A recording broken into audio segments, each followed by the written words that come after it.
Hey guys, it's Neroxz here with Evolve Gaming, and today I'm going to be showing you guys how to do some pet management skills as a Death Knight, and I really look forward to you guys using these kind of skills, and it'll definitely improve your game when it comes down to PvP. Alrighty, the first thing to start off when learning about some pet management is definitely to look at your moves. Some of the moves that your pet has is Claw, Gnaw, Huddle, and Leap. Okay, to start off with Claw. Claw, you know, it just does normal damage. You can turn it on, you can turn it off. When your pet is actually in enraged form, it'll do more damage and also cleave. You have Gnaw. It could also be turned on and off. And it basically stuns someone when your pet is in normal form, and when it's enraged, it actually stuns them, doing damage and an extra second. So it does 4 seconds instead of 3. Huddle is really good to be used. You know, it reduces the damage of your pet. It actually stands still, crouches, taking 50% less damage. Or you use Dark Transformation, which unleashes the Roar, and it reduces all damage taken by 50%. So it can actually run around and reduce this damage, which is kind of cool. Another move, which is kind of awesome, is Leap.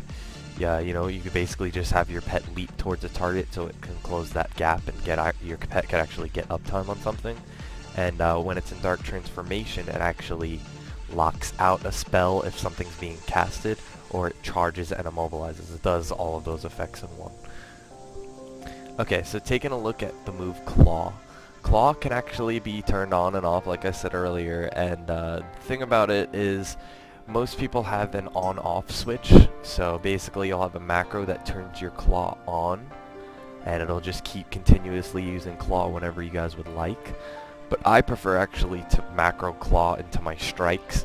I'll provide all these macros for you guys down on the bottom, so you guys could, you know, whatever, you know, preference you have on using your pet.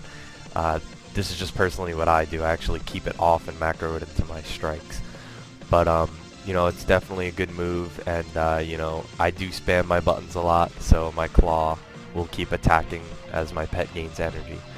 But as for the on-off switch, basically people will turn Claw off when they want to get their stun, so their pet builds energy, and once you get your stun out, you could actually turn your Claw back on to get that maximum damage without you having to spam buttons to actually have your pet keep using its ability.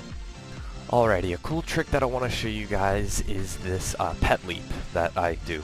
I do have my move 2 bound on my pet, so as you can see here, I can actually move my pet wherever I want it to. I have it bound to Shift G, so I can just keep moving it around.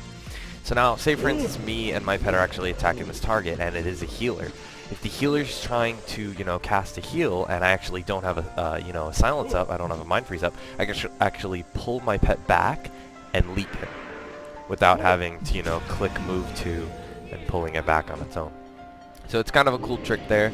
You know, most healers in the game actually don't know that's actually going to happen, which is really great, and they'll actually get kicked for the 2 seconds, and hopefully by the time the kick duration is done, you have your mind freeze up again to, you know, make the healer have more pressure on them. Another cool thing with having your pet's move 2 bound is the fact, say for instance, like, you're in a CC or you're in a Nova or something, and your pet is like moving around free. Your pet happens to be by your healer who's about to get scatter trapped by a hunter. Okay, so you see the trap that's landed on the ground. Say for instance the trap is this totem over here, and your healer's in a scatter path right now. You could basically just send your pet to run over on top of the trap, boom, your pet will eat the trap. It's better your pet eating the trap than your healer, you know, getting put into a 8-second CC. That would just totally bring you guys down the hill when it came down to, you know, trying to keep your pressure up in arena or something. Alrighty, another cool trick to actually take into consideration is the fact that you could use Focus Leap and Focus Pet Stun at the same time to actually get an effective CC chain out. So say for instance your pet is enraged, or even if it's not enraged, and you see a healer casting a heal. Basically you could just jump over with your focus, your pet will start attacking this target. I just actually messed that up. But your pet will actually start attacking the target, and you could Focus Pet Stun it and continue to attack another target. So you can get that CC out on your focus, and it'll be able to maximize your damage without having a healer spamming heals into the target that you're trying to kill.